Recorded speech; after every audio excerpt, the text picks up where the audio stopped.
हिंदी में यूपीएससी की तैयारी से संबंधित प्रोग्राम्स को देखने के लिए सब्सक्राइब करें स्टडी IQIAS हिंदी। कई बुक्स, कई सोशल मीडिया साइट्स और साथ में कई वेबसाइट्स पर देखने पर हमें ज्ञात होता है कि हिमालय पर्वत को कृष्णगिरी पर्वत या फिर काला पर्वत के नाम से संबोधित किया जाता है। आखिर इसका कारण क्या है? क्या इसका कारण हिमालय पर पाए जाने वाले कोयला निक्षेप हैं या फिर हिमालय पर पाए जाने वाले खनिज? जी नहीं, इसका कारण कुछ और है जिसको हम आज के इस वीडियो में कवर अप करने वाले हैं। एक डिटेल्ड एनालिसिस हम करने वाले हैं। मेरा नाम है अभिषेक कुमार और आपका बहुत बहुत स्वागत है स्टडी IQ के हिंदी यूट्यूब प्लेटफॉर्म पर। चलिए प्रारंभ करते हैं कि आखिर में हिमालय को काला पर्वत के नाम से क्यों जाना जाता है। ये पूरा टॉपिक आपके यूपीएससी और स्टेट पीसीएस के मेंस पॉइंट ऑफ व्यू से काफी इंपॉर्टेंट होने वाला है। यहां से डायरेक्टली क्वेश्चन आने की संभावना बहुत अधिक है। चलिए अब यदि हम यहां पर देखें तो आपको यह बात तो पता होगी कि प्रीवियस वीडियो में हमने हिमालय के निर्माण को कवर किया था और हिमालय के निर्माण को कवर करने के पश्चात अब हम आते हैं कि यहां पर आपको हिमालय के कितने पार्ट्स देखने के लिए मिलेंगे। तो याद रखें कि हिमालय को हम 4 भागों में विभाजित करते हैं और ये 4 भाग कौन से हैं? तो एक आता है हमारा पार या फिर ट्रांस हिमालय, एक देखने के लिए मिलता है वृहद हिमालय, एक आता है लघु या फिर मिडिल हिमालय, इसे ही मध्य हिमालय भी कहा जाता है, और एक आती है शिवालिक रेंज। शिवालिक को हिंदी और इंग्लिश दोनों में शिवालिक ही कॉल किया जाता है। तो ये बात मैं क्यों बता रहा हूं, आप एक बात नोटिस करिएगा, ये बात आप लिख कर रख लीजिएगा अपनी कॉपी में कि 1960 वह ईयर था जिसने हिमालय के इतिहास में बहुत ज्यादा इवन अमूल चूर्ण परिवर्तन किया।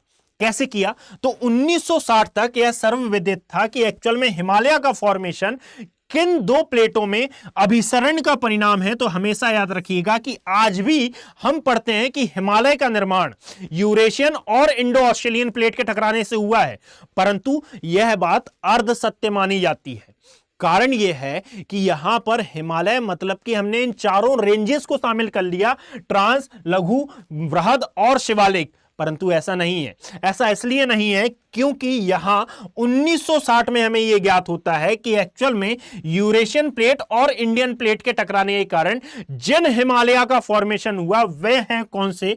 वे हैं वृहद हिमालय, उसमें आता है वृहद, एक सेकेंड सॉरी कलर मैं चेंज कर लेता हूं, उसमें आपको शामिल देखने के लिए मिलता है वृहद हिमालय, वृहद हिमालय, वृहद के साथ लघु हिमालय और लघु के साथ आपको देखने के लिए मिलता है शिवालिक रेंज। अर्थात यहां इंपॉर्टेंट बात यह है कि इस पूरी थ्योरी के द्वारा या फिर इस पूरी एक्टिविटी के द्वारा एक माउंटेन का फॉर्मेशन नहीं हुआ है, वो है पार हिमालय। यह बात पता चली हमें कब? 1960 में। अर्थात 1960 में हुए अध्ययनों से हमें ज्ञात हुआ कि पार हिमालय का निर्माण किसी अन्य प्रक्रिया के द्वारा हुआ है। पार हिमालय का निर्माण किसी अन्य प्रक्रिया के द्वारा हुआ है, अर्थात यह हिमालय वास्तविक हिमालय का भाग नहीं है, वास्तविक हिमालय नहीं है। और जब यह वास्तविक हिमालय नहीं है, इसका क्या अर्थ निकल के आता है?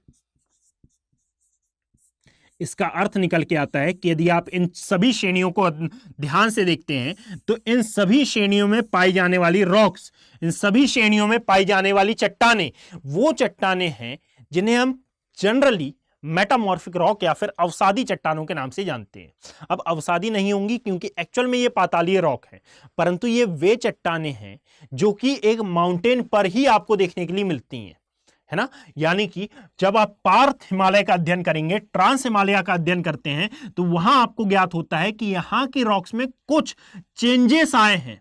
और ये चेंजेस क्या हैं? तो ये वे रॉक्स हैं जो कि सामान्यतः पृथ्वी के गर्भ में पाई जाती हैं, यानी कि ये वे रॉक्स हैं जो कि सामान्यतः ज्वालामुखी उद्गार की क्रिया के द्वारा निर्मित होती हैं। अर्थात ये ज्वालामुखी क्रिया द्वारा निर्मित चट्टानें हैं। तो इसीलिए यदि हम देखें तो यहां यह समझना इंपॉर्टेंट हो जाता है कि इतनी विशालकाय माउंटेन रेंज पर या फिर इतनी विशालकाय पर्वत श्रेणी पर आपको ये चट्टानें मौजूद देखने के लिए कैसे मिल रही हैं। तो याद रखें कि हमने ये पढ़ा हुआ है कि हिमालय का निर्माण वास्तविकता में किस प्रक्रिया के द्वारा हुआ है। तो हमने ये जाना है कि हिमालय का निर्माण कुछ इस प्रकार से हुआ, यानी कि यहां पर इसको मैं थोड़ा सा लिख देता हूं और इसको मैं जूम आउट कर देता हूं। तो यदि आप यहां देखेंगे तो हम ये जानते हैं कि यह है अफ्रीकन प्लेट और अफ्रीकन प्लेट से टूटकर अलग हुई थी हमारी इंडो ऑस्ट्रेलियन प्लेट, जिसे हम प्रायद्वीपीय भारत की प्लेट या फिर इंडियन प्लेट भी नाम देते हैं। और जब ये टूटकर अलग हुई तो ये नॉर्थ ईस्ट डायरेक्शन में प्रवाहित हुई थी, और नॉर्थ ईस्ट डायरेक्शन में प्रवाहित होते हुए ये यूरेशियन प्लेट से जा टकराई। और जब इन दोनों में अभिसरण की प्रक्रिया हुई तो वलन आए किस पर? यूरेशियन प्लेट पर। और इन वलनों की प्रक्रिया के परिणाम स्वरूप निर्माण हुआ किसका? हिमालय का। परंतु यह बात कुछ कम है, यानी कि इसमें कुछ डेटा मिसिंग है। और ये डेटा क्या है? तो याद रखें कि यहां पर केवल और केवल ये प्रोसेस नहीं हुई थी, इसके अलावा भी एक प्रोसेस हुई थी। और इस प्रोसेस को हम क्या नाम देते हैं? तो अब आप समझना चालू करिएगा कि एक्चुअल में ये बात बिल्कुल सही है कि हिमालय का फॉर्मेशन इस एक्टिविटी या फिर इस प्रोसेस के थ्रू हुआ। परंतु यहां हिमालय के निर्माण में एक अन्य भूमिका भी अदा की थी। किसने? तो तैथिस सागर की प्लेट ने। यानी कि ये जो यूरेशियन प्लेट है और प्रायद्वीपीय भारत की प्लेट है, इसके मध्य में जो तैथिस सागर स्थित है, इसके टकराने के परिणाम स्वरूप पहले ही फॉर्म्ड हो गया था क्या? पहले ही फॉर्म्ड हो गया था ट्रांस हिमालय। यानी कि जब वृहद हिमालय का निर्माण प्रारंभ भी नहीं हुआ था, जब प्रायद्वीपीय भारत की प्लेट यूरेशियन प्लेट के नजदीक पहुंची भी नहीं थी, उससे पहले ही निर्माण हो चुका था ट्रांस हिमालय का। इसीलिए वर्ष 1960 में जो अध्ययन किया गया उसमें यह बताया गया कि सर वास्तविकता यह है कि वृहद हिमालय, लघु हिमालय और शिवालिक श्रेणी, ये दोनों का निर्माण, सॉरी इन तीनों का निर्माण महाद्वीप और महाद्वीपों के टकराने से हुआ है। परंतु पार हिमालय का निर्माण महाद्वीप से टकराने के कारण नहीं हुआ। यानी इसका अर्थ क्या है? यदि आपको थोड़ा सा टफ लग रहा हो तो यहां पर जो आपने प्लेट टेक्टोनिक थ्योरी पढ़ी है, यानी कि ये जो डायग्राम है, यहां पर दो प्रकार की प्लेटें आकर करती हैं। और ये दो प्रकार की प्लेटें क्या हैं? तो एक है महाद्वीपीय प्लेट और एक आती है महासागरीय प्लेट। जैसा कि हमने प्रीवियस वीडियो में भी देखा था कि एक महासागरीय प्लेट थी और एक महाद्वीपीय प्लेट थी। तो एक्चुअल में इन्होंने बताया, इस सिद्धांत से 1960 में हमें मालूम चला कि ये जो ट्रांस हिमालय है एक्चुअल में इसका फॉर्मेशन महाद्वीप और महासागरीय प्लेट के टकराने से हुआ है। इसका फॉर्मेशन किसके टकराने से हुआ है? तो इसका फॉर्मेशन हुआ है महाद्वीप व महासागरीय प्लेट के टकराने के परिणाम स्वरूप। इसको मैं लिख देता हूं, महाद्वीप और महासागरीय अभिसरण के परिणाम स्वरूप इस ट्रांस हिमालय का निर्माण हुआ है। परंतु इसका निर्माण कैसे हुआ है? अर्थात वृहद, लघु और शिवालिक रेंज का। तो इसका निर्माण है महाद्वीप व महाद्वीप अभिसरण का। महाद्वीप व महाद्वीप अभिसरण का परिणाम है ये पूरा का पूरा आपका तीनों हिमालय। क्लियर? और इसीलिए वर्ष 1960 के बाद हमने ये डिसाइड किया कि एक्चुअल में हमने, यानी कि साइंटिस्ट ने ये बताया कि एक्चुअल में ये ट्रांस हिमालय वास्तविक हिमालय का भाग नहीं है। और इसीलिए वास्तविक हिमालय की जब बात आती है तो वास्तविक हिमालय के अंतर्गत आप केवल और केवल इन 3 माउंटेन रेंजेस को शामिल करते हैं। क्लियर? अब बात यह है कि फिर ट्रांस हिमालय का फॉर्मेशन हुआ कैसे? तो याद रखना कि जब आप प्लेट टेक्टोनिक एक्टिविटी पढ़ते हैं तो प्लेट टेक्टोनिक एक्टिविटी में 2 प्रकार की प्लेटें हैं, है ना। इसको मैं रफ कर देता हूं, है ना। इसका अभी कोई काम है नहीं, इसलिए ये मैंने प्रीवियस वीडियो में पहले ही पढ़ा चुका है, तो एक बार वहां पर जाकर आप रिवाइज जरूर करिएगा। तो जब आप प्लेट टेक्टोनिक थ्योरी पढ़ते हैं, प्लेट टेक्टोनिक थ्योरी, जब आप यहां पर इसका अध्ययन करते हैं तो आपको ज्ञात होता है क्या? ज्ञात होता है कि आपके पास पूरे वर्ल्ड में कुछ प्लेटें हैं और ये 2 प्रकार की प्लेटें हैं जिनमें 3 प्रकार का अभिसरण देखने के लिए मिलता है। और ये 2 प्रकार की प्लेटें कौन सी हैं? तो एक आती है महाद्वीपीय प्लेट और एक आती है कौन सी? महासागरीय प्लेट। यानी कि एक आपको देखने के लिए मिली यहाँ महाद्वीपीय प्लेट, जिसको आप नाम देते हैं कॉन्टिनेंटल प्लेट का, महाद्वीपीय प्लेट, या फिर इसे ही कॉल किया जाता है कॉन्टिनेंटल प्लेट। और एक आपको देखने के लिए मिलती है महासागरीय प्लेट, या इसी को कॉल किया जाता है ओशनिक प्लेट। यह है महासागरीय प्लेट या फिर ओशनिक प्लेट। अब इनमें अंतर क्या है? तो देखिएगा, महासागरीय प्लेट हमेशा महाद्वीपीय प्लेट के कंपैरिजन में ये पतली रहेगी और महाद्वीपीय प्लेट क्या रहेगी? मोटी। यानी कि यदि अब मैं बात करता हूं तो यहां पर कोलिजन भी 3 प्रकार का है और कौन सा है ये कोलिजन? तो एक तो आती है कि सॉरी, यहां पर क्रियाएं भी 3 प्रकार की हैं, और कौन सी हैं ये क्रियाएं? तो एक तो इनमें अभिसरण होगा, यानी कि ये पास आएंगी और टकराएंगी, एक ये दूर जाएंगी, और एक ये ऊपर नीचे मूवमेंट करेंगी, बताया था। तो एक्चुअल में जब आप हिमालय का निर्माण पढ़ते हैं तो हिमालय के निर्माण में आवश्यक ये हो जाता है कि सबसे पहले Indo Australian plate, Indian plate, है ना, और साथ में इंडियन व यूरेशियन प्लेट में जब कोलिजन होता है तो इसका कुछ और परिणाम होता है, यूरेशियन प्लेट में अभिसरण का कुछ और परिणाम होता है, यानी कि यहां पर आपको एक अलग प्रक्रिया देखने के लिए मिलती है। और जब इंडियन व तैथिस प्लेट में अभिसरण होता है तो यहां आपको कुछ और एक्टिविटी देखने के लिए मिलती है, मिलेगी। अब कैसी है ये एक्टिविटी? तो बस इसी को हमें समझना है। देखिएगा कि सबसे पहले तो यदि मान लो ये एक महाद्वीपीय प्लेट है, और कौन सी महाद्वीपीय प्लेट है? तो हम ये कॉल कर लेते हैं, हम ये मान लेते हैं कि ये इंडियन प्लेट है ना, यानी कि यहां पर आई और ये है हमारी इंडियन प्लेट। देन यहां पर आपको एक और प्लेट देखने के लिए मिली, और ये कौन सी प्लेट है? तो इसको हम मान लेते हैं कि ये है यूरेशियन प्लेट। अच्छा, एक क्वेश्चन का आंसर मुझे आप दीजिएगा कि इंडियन प्लेट और यूरेशियन प्लेट में सबसे ज्यादा कठोर, या फिर मैं ये पूछ लूं कि विश्व की सबसे कठोरतम चट्टानों से निर्मित प्लेट कौन सी है? तो आपका आंसर क्या होगा, है ना? यहां पर आपका आंसर यह होना चाहिए कि सर विश्व की सबसे कठोरतम प्लेट मानी जाती है इंडियन प्लेट। और इसका कारण क्या है कि आप जानते हैं कि हमारी जो अर्थ है, हमारी जो पृथ्वी है, ये पहले जलता हुआ आग का गोला थी, और फिर जैसे जैसे ये ठंडी हुई वैसे वैसे ठंडे होने के क्रम में जो भाग सबसे पहले ठंडा हुआ वो था प्रायद्वीपीय भारत के छोटा नागपुर पठार का सिंहभूमि प्रदेश, यानी कि जो आज झारखंड में आपको स्थित दिखाई देता है, झारखंड पश्चिम बंगाल में दिखाई देता है, वह वाला सिंहभूम। इवन इसको सर्टिफाइड भी किया है, इसको एक प्रकार से साक्ष्य भी विद्यमान है कि सर यही विश्व का सबसे कठोरतम भाग है।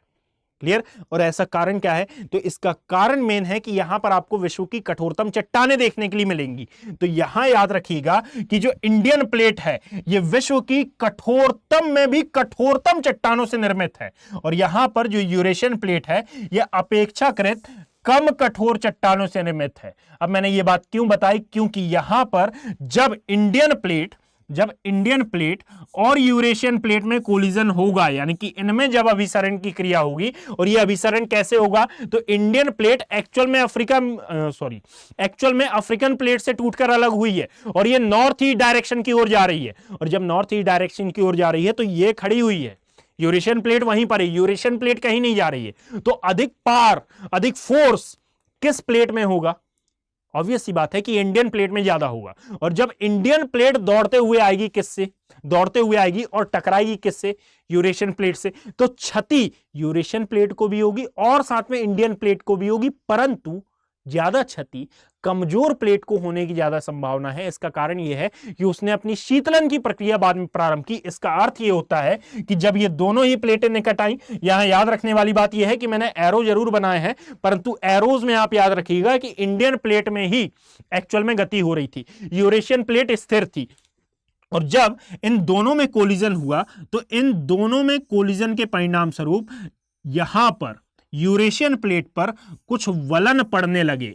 अब मैंने यहां पर डायरेक्टली मैप बना दिया है, परंतु एक्चुअल सही मैप कुछ इस प्रकार से आएगा कि यहां एक प्लेट दूसरे प्लेट को उठाते हुए उसके नीचे जाएगी, यानी कि इंडो ऑस्ट्रेलियन प्लेट और इंडियन प्लेट में जब कोलिजन होगा, जब ये टकराएंगी, तो यहां पर जो कठोर चट्टान है या फिर जो कठोर प्लेट है, ये कमजोर प्लेट को उठाते हुए नीचे चली जाएगी। और जब ये नीचे प्रवेश करेगी तो ऊपर आपको वलन की प्रक्रिया देखने के लिए मिलेगी। अर्थात यहां पर ये दोनों प्लेटें जुड़ी, और जुड़ने के कारण वलन किस पर आए? तो वलन आना प्रारंभ हुए यूरेशियन प्लेट पर। और ये वलन केवल हिमालय तक सीमित नहीं थे, ये वलन तिब्बत का पठार है ना, यानी कि तिब्बत के पठार का फॉर्मेशन ही क्यों हुआ? क्योंकि इंडियन प्लेट यूरेशियन प्लेट को उठाते हुए इसके अंदर प्रवेश कर गई, और फिर इसी में वलन आ गए, तो हिमालय बन गया।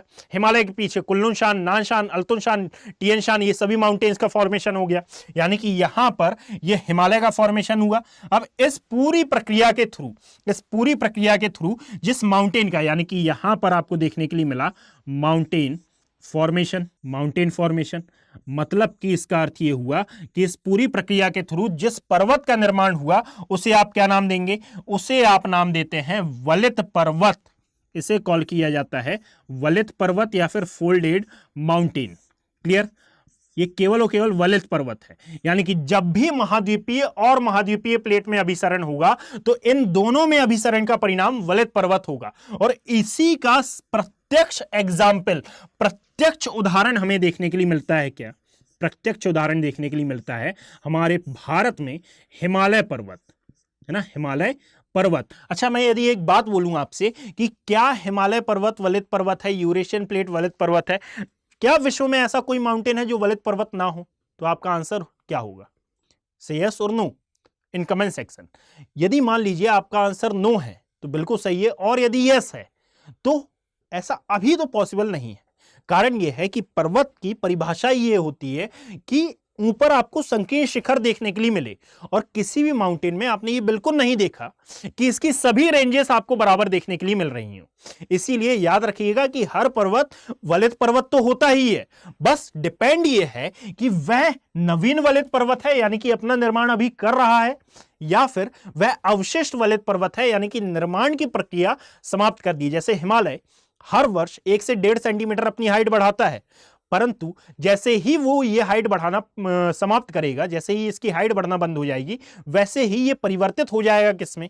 एक अवशिष्ट वलित पर्वत में। यानी कि यहां से इसका अपरदन प्रारंभ होने लगेगा, लाइक अरावली। इस पर भी हम एक डेडिकेटेड वीडियो बनाएंगे। अब यदि हम यहां पर आए तो ये तो हुआ महाद्वीप और महाद्वीप अभिसरण। नेक्स्ट आता है यहां पर, यदि महासागरीय और महाद्वीपीय प्लेट में अभिसरण हुआ तो इसका क्या परिणाम होगा? तो देखिएगा, यदि मान लीजिए ये है आपकी कौन सी प्लेट, ये आती है हमारी महाद्वीपीय प्लेट, और एक और प्लेट निकल के आती है जिसको हम कॉल करते हैं महासागरीय प्लेट, है ना। यानी कि यहां से अब मैं इसको लिख देता हूं, चूंकि ये दोनों महाद्वीप थे इसलिए महाद्वीप का नाम मैंने नाम लिख दिया था। अब यहां पर एक महाद्वीप ये है और एक महासागरीय प्लेट ये है। अब इन दोनों की मैं बात कर लेता हूं कि ये कौन सी है। तो देखना, ये वाली जो प्लेट है इसको आप मानकर चलें कि ये है इंडियन प्लेट। ये कौन सी प्लेट है? यह है इंडियन प्लेट। और इसको आप ऐसा मान लें कि यह है तैथिस सागर की प्लेट, है ना। यानी कि जहां तैथिस सागर विद्यमान था पहले, तैथिस सागर क्या था? तो इसी को आप भूसन्नति भी नाम देते हैं। और हिमालय के निर्माण की एक और व्याख्या आती है कोबर का भूसन्नति सिद्धांत या फिर कोबर्स जियोसिंक्लाइन थ्योरी। ये जियोसिंक्लाइन क्या है? तो जियोसिंक्लाइन का कुछ मतलब नहीं या फिर भूसन्नति का कुछ अर्थ नहीं। एक लाइन याद रखना, आ narrow shallow she called geosyncline, या फिर सकरे उथले समुद्र को आप क्या नाम देते हैं? नाम दिया जाता है भूसन्नति का। यहां पर बात इंपॉर्टेंट यह है कि जब इंडियन प्लेट और तैथिस महासागर की प्लेट में कोलिजन होगा तो यहां पर अब क्या एक्टिविटी घटित होने वाली है, इसके लिए आप मुझे जरा बताइए कि इंडियन प्लेट और तैथिस सागर की प्लेट में वास्तविकता में ज्यादा कठोर, ज्यादा मजबूत और ज्यादा ताकतवर कौन सी प्लेट होगी? तो जब यहां पर मैंने आपके साथ डिस्कस किया था कि इंडियन प्लेट विश्व की वो चट्टान है या फिर वो प्लेट है जो कि सबसे पहले कठोर हुई थी, सबसे पहले शीतलन की प्रक्रिया वहीं पर घटित हुई, तो यहां पर भी कौन सी प्लेट आएगी? इंडियन प्लेट ही। और बट ऑब्वियस है कि महासागरीय प्लेट के ऊपर जल विद्यमान है, ये उतनी ज्यादा कठोर नहीं हो पाएगी। क्लियर? बट यहां पर याद रखिएगा कि कुछ महासागरीय प्लेट बहुत ज्यादा कठोर भी होती हैं। अब जब एक महासागरीय प्लेट और एक महासागरीय प्लेट और एक महाद्वीपीय प्लेट में कोलिजन होता है तो इसका परिणाम यह होता है कि चूंकि महासागरीय प्लेट कमजोर है इसीलिए यह महाद्वीपीय प्लेट के नीचे अभिसरित होती है, यानी कि नीचे प्रवेश कर जाती है। यानी कि यह है हमारी महाद्वीपीय प्लेट, और महाद्वीपीय प्लेट जस की तस रहेगी अपने स्थान पर, किंतु यहां पर यह महासागरीय प्लेट इसके नीचे प्रवेश कर जाएगी। और जब यह नीचे प्रवेश करेगी तो जरा आप मुझे बताइए कि जब आपने कुछ भी एग्जाम्पल लीजिए, है ना, आप किसी भी स्थान को दबाते हैं या फिर रुई से भरा हुआ एक गद्दा है, गद्दे को यदि आपने कहीं से दबाया तो वो कहीं से ऊपर भी उठेगा। मतलब कि यहां मैं एग्जाम्पल ये देना चाह रहा हूं कि यहां से यदि महासागरीय प्लेट ने इस पर बल लगाते हुए इस महाद्वीपीय प्लेट के नीचे प्रवेश किया तो यहां पर यही बल कहीं ना कहीं से ऊपर भी उठेगा। मतलब कि यहां यह बल ऊपर उठना प्रारंभ होगा, कहां से? इस भाग से। तो यहां पर इस महाद्वीप के ऊपर आपको क्या देखने के लिए मिलेंगे? इसके ऊपर देखने के लिए मिलेंगे एक्चुअल में आपको ये पूरे वलन। अब यहां पर सॉरी एक गलती हो गई मुझसे, ये इंडियन प्लेट नहीं है, ये यूरेशियन प्लेट है ना। ये यूरेशियन प्लेट इसलिए क्योंकि इंडियन प्लेट से तो टकराया ही नहीं था। हो जाती है भाई, यहां पर ये है यूरेशियन प्लेट। तो यूरेशियन प्लेट का जब टकराव हुआ किससे, टेथिस प्लेट से, और इसके टकराव के कारण अब यूरेशियन प्लेट पर क्या आना प्रारंभ हो गए, यूरेशियन प्लेट पर आपको दिखने लगे वलन। परंतु ये जो महासागरीय प्लेट इसके नीचे प्रवेश की, तो ये कहां तक प्रवेश करना प्रारंभ की है या फिर कहां तक ये गई है, तो याद रखें कि नीचे अर्थात पृथ्वी के गर्भ में आपको क्या देखने के लिए मिल रहा है, इस एरिया में, एक सेकेंड थोड़ा ऊपर कर देता हूं मैं इसको, है ना, इस एरिया में आपको देखने के लिए मिल रहा है ज्वालामुखी का लावा, है ना। अब ज्वालामुखी का लावा तो नहीं है एक्चुअल में ये, परंतु इस एरिया में आपको निर्मित दिखाई दे रहा है बेनियोव जोन, है ना। बेनियोव जोन क्या है ये, तो यहां पर जैसे जैसे आप पृथ्वी के भीतर प्रवेश करते हैं, तो पृथ्वी के भीतर प्रवेश करने पर आपको ज्ञात होता है कि यहां वास्तविकता में मैग्मा विद्यमान है, यह है मैग्मा। और जैसे जैसे इस मैग्मा के संपर्क में, इस मैग्मा के कांटेक्ट में ये तैथिस सागर की प्लेट आती है, तो ये धीरे धीरे मेल्ट होना प्रारंभ होती है, यानी कि ये धीरे धीरे पिघलना प्रारंभ हो जाती है। और जैसे जैसे ये पिघलती जाती है, वैसे वैसे आप पाएंगे कि इस एरिया में, सॉरी, इस एरिया में एक जोन का फॉर्मेशन हो रहा है। और इस जोन को क्या कहा जाता है, इस पूरे एरिया को कॉल किया जाएगा बेनियोव जोन, ना, इस पूरे एरिया को कॉल किया जाएगा बेनियोव जोन। यानी कि बेनियोव जोन क्या है, तो वह क्षेत्र जहां पर जाकर यह प्लेट पिघलना प्रारंभ हो जाए उसे ही कॉल किया जाता है बेनियोव जोन। अच्छा, जब यहां पर बेनियोव लिख देता हूं मैं, यहां बेनियोव जोन, और जब यहां पर बेनियोव जोन का फॉर्मेशन होगा, तो देखिए ये जो वलन आए हैं, यहां पर जो वलन उपस्थित हैं, इन वलनों में कुछ दरारें भी होंगी, यानी कि यहां वलन है और इन वलनों में कुछ दरारें भी आपको हो सकता है मौजूद दिखाई दें। तो यहां पर जो संवहनीय तरंगें उठ रही हैं, अर्थात यहां पर जो दाब है, यानी कि आपने पानी गर्म करने के लिए रखा गैस पे, उसके ऊपर ढक्कन ढांक दिया, जैसे जैसे तापमान बढ़ा और यहां से जो भाप निकली, उस भाप के संपर्क में आने के कारण यह ढक्कन हिलने लगा। यानी कि ये जो कुकर था, कुकर में सीटी क्यों आ रही है, सीटी नहीं आती है तो कुकर बस्ट क्यों हो जाता है, क्योंकि अंदर से जो प्रेशर क्रिएट किया जा रहा है, ये प्रेशर मुक्त नहीं हो पाएगा तो कुकर फट जाएगा, है ना। और इसीलिए जिस पतीले के ऊपर आपने ढक्कन रखा था, वो ढक्कन कांपने लगता है, कंपन करने लगता है। तो बस यही क्रिया है कि यहां पर जब धाराएं उठी, अर्थात इसका टेम्परेचर धीरे धीरे बढ़ा, और टेम्परेचर बढ़ा तो ये मेल्ट हुई, मेल्ट होने पर इसने दबाव बढ़ाया, और जब दबाव यहां का बढ़ाया, तो अब यहां से दबाव मुक्त होना चाहता है। और यह दबाव मुक्त किस फॉर्म में होगा, तो यहां पर मौजूद जो दरारें हैं उनके रूप में ये पूरा का पूरा मैग्मा अब मुक्त होना चाहेगा। अब मुक्त होने के लिए, यानी कि ये किससे आया, ये दरारों से आया, ये दरार थी, और इन दरारों के सहारे ये मुक्त होने का प्रयास कर रहा है। परंतु यहां पर एक गड़बड़ी है, और ये गड़बड़ी क्या है, तो यहां पर इस मैग्मा को यदि बाहर आना है पृथ्वी के, है ना, यानी कि पृथ्वी गर्भ से, भूगर्भ से यदि इस मैग्मा को बाहर आना है और लावा में परिवर्तित होना है, तो इसलिए इंपॉर्टेंट यह है कि बाहर आने के लिए कोई मार्ग होना चाहिए। परंतु ऊपर मैंने कहीं नहीं बताया कि ऊपर कोई मार्ग होगा, ये वलन है, और ये वलनों के मध्य में उपस्थित ये दरारें हैं। और जब यहां पर दरारों में ये लावा फंस जाएगा, तो याद रखिएगा कि अब नेक्स्ट स्लाइड में ले लेता हूं कि जब भी मैग्मा पृथ्वी के बाहर आकर ठंडा होता है, यानी कि बाहर ठंडा हो, तो इससे बनने वाली चट्टान क्या होती हैं, इससे बनने वाली चट्टानों को कॉल किया जाता है बेसाल्टिक रॉक। ये होती है हमारी बेसाल्ट रॉक। और जब भी यह मैग्मा पृथ्वी के भीतर ठंडा हो जाए, क्लियर, तो इससे बनने वाली चट्टानों को हम क्या नाम देते हैं, इन्हें कॉल किया जाता है इग्नेशियस रॉक या फिर आग्नेय चट्टान। क्लियर है बात, इग्नेशियस रॉक नाम देंगे या फिर आग्नेय चट्टान भी आप नाम दे सकते हैं। तो एक्चुअल में अब आप मुझे बताइए कि इस पूरी प्रक्रिया में जो मैग्मा था वो कहां पर ठंडा हुआ, भीतर या बाहर? तो आंसर इज ये भीतर ठंडा हुआ। समझ में आ रही है बात? है ना, ये भीतर ठंडा हुआ, और चूंकि ये भीतर ठंडा हुआ है इसलिए इससे बनने वाली रॉक्स कौन सी होंगी, तो इससे बनने वाली रॉक्स को आप नाम देते हैं इग्निशियस रॉक। यानी कि इन वलनों के अंदर, इन वलनों के भीतर आपको कौन सी रॉक देखने के लिए मिली, तो यहां पर आपको इग्निशियस रॉक्स देखने के लिए मिली। अब आप बताइए कि जरा आपने एक कागज लिया और उसको जला दिया, और उसके जलाने पर अब आपको कौन सा रंग या फिर कौन सा कलर देखने के लिए मिल रहा है, तो आंसर इज वहां पर आपको ब्लैक कलर देखने के लिए मिलेगा। यानी कि जब भी ज्वालामुखी का लावा ठंडा होता है तो ज्वालामुखी लावा के ठंडे होने से बनने वाली चट्टानें, बनने वाली रॉक्स का कलर होता है ब्लैक। और चूंकि यहां पर ट्रांस हिमालय का पूरा निर्माण इस प्रक्रिया, इस प्रोसेस के थ्रू हुआ है, और इसीलिए वहां पर आपको देखने के लिए मिलती है इग्निशियस रॉक। और इन्हीं इग्निशियस रॉक्स की मौजूदगी के कारण, इन्हीं इग्निशियस रॉक या आग्नेय चट्टानों की मौजूदगी के कारण आप इस पूरे ट्रांस हिमालय वाले एरिया को क्या कॉल करते हो, यानी कि यहां पर जो ट्रांस हिमालय फॉर्म हुआ है उसे कॉल किया जाता है कृष्णगिरी पर्वत या फिर black mountain. Clear, black mountain. अब यहां पर इंपॉर्टेंट बात यह है कि मैंने हिमालय बोला, तो ऐसा बिल्कुल नहीं है कि संपूर्ण हिमालय को ही कॉल किया जाएगा काला पर्वत। केवल और केवल कृष्णगिरी पर्वत, केवल और केवल ट्रांस हिमालय को हम कॉल करते हैं क्या, कृष्णगिरी पर्वत या फिर काला पर्वत। अब यहां इंपॉर्टेंट बात यह है कि यदि ट्रांस हिमालय का निर्माण हुआ तो ट्रांस हिमालय के अंतर्गत हम कई और श्रेणियों को विद्यमान देखते हैं। जैसे एक एग्जाम्पल के तौर पर मैं यदि आपको बताऊं तो यह है हमारा लद्दाख वाला एरिया, यहां हिमाचल प्रदेश, यह है उत्तराखंड।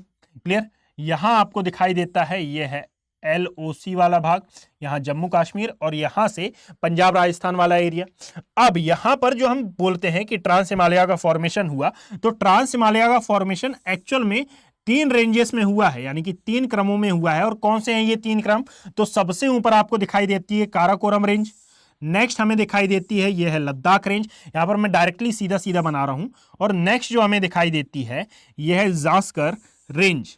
क्लियर, और यहां पर एक और माउंटेन रेंज आपको देखने के लिए मिलती है तिब्बतियन प्लेट्यू में, और इसे क्या कॉल किया जाता है, यह है हमारी कैलाश रेंज। यानी कि यह है काराकोरम, यह है लद्दाख, और यह हमारी आती है जास्कर। क्लियर, और ये आती है कैलाश रेंज। एक्चुअल में इन चारों ही रेंजेस का निर्माण इसी पूरी प्रक्रिया के थ्रू हुआ है। और यहां पर इंपॉर्टेंट बात यह है कि इसी के नीचे से प्रारंभ हो जाता है हमारा क्या, वृहद हिमालय यानी कि ग्रेटर हिमालय। परंतु यहां पर मैं इन सभी के बारे में एक बात बता देता हूं कि यह हमारी, ये इस साइड नहीं लिखता, हौच पौच हो जाएगा, इसको मैं थोड़ा सा शिफ्ट कर देता हूं। तो यहां पर यदि आप देखोगे तो यह है Karakoram range, Karakoram range. Clear, कौन सी, सबसे उत्तर वाली, यानी कि ये पूरे भारत की सबसे उत्तरतम श्रेणी, नदन मोस्ट हिल मानी जाती है। यहां पर ये आती है लद्दाख रेंज, लद्दाख श्रेणी। नेक्स्ट हमें देखने के लिए मिलती है जास्कर रेंज या फिर जास्कर श्रेणी। जास्कर श्रेणी के बारे में आपको यह बात याद रखना है कि जब आप जास्कर श्रेणी को पढ़ते हैं तो ये वृहद हिमालय में भी शामिल की जाती है, और साथ में ये ट्रांस हिमालय यानी कि पार हिमालय में भी शामिल की जाती है। अब नेक्स्ट आती है यह है कैलाश रेंज। और यदि अब आपको इस पूरी श्रेणी, इस पूरी रेंजेस के बारे में डेटा चाहिए और इसका मैप भी आपको जानना हो तो आप मुझे कमेंट सेक्शन में बताइएगा, तो नेक्स्ट वीडियो में इसी पर डेडिकेटेड लेकर आऊंगा। अब नेक्स्ट हमारी जो स्लाइड रहेगी आपके कहने पर मैं इसको डिस्कस करूंगा और इसका पूरा का पूरा मैप मैं आपके सामने प्रस्तुत करूंगा। अब सबसे पहले हम ये देख लेते हैं कि हमारा टॉपिक क्या था। सबसे पहले हमने देखा कि एक्चुअल में हिमालय को क्यों काला पर्वत या फिर क्यों कृष्णगिरी माउंटेन के नाम से जाना जाता है। इसका कारण हमने देखने से पहले हमने ये देखा कि एक्चुअल में हिमालय के कितने भाग हैं और कब तक, किस ईयर में हमने हिमालय को कृष्णगिरी माउंटेन या फिर काला पर्वत नाम देना प्रारंभ किया तो वर्ष 1960 में।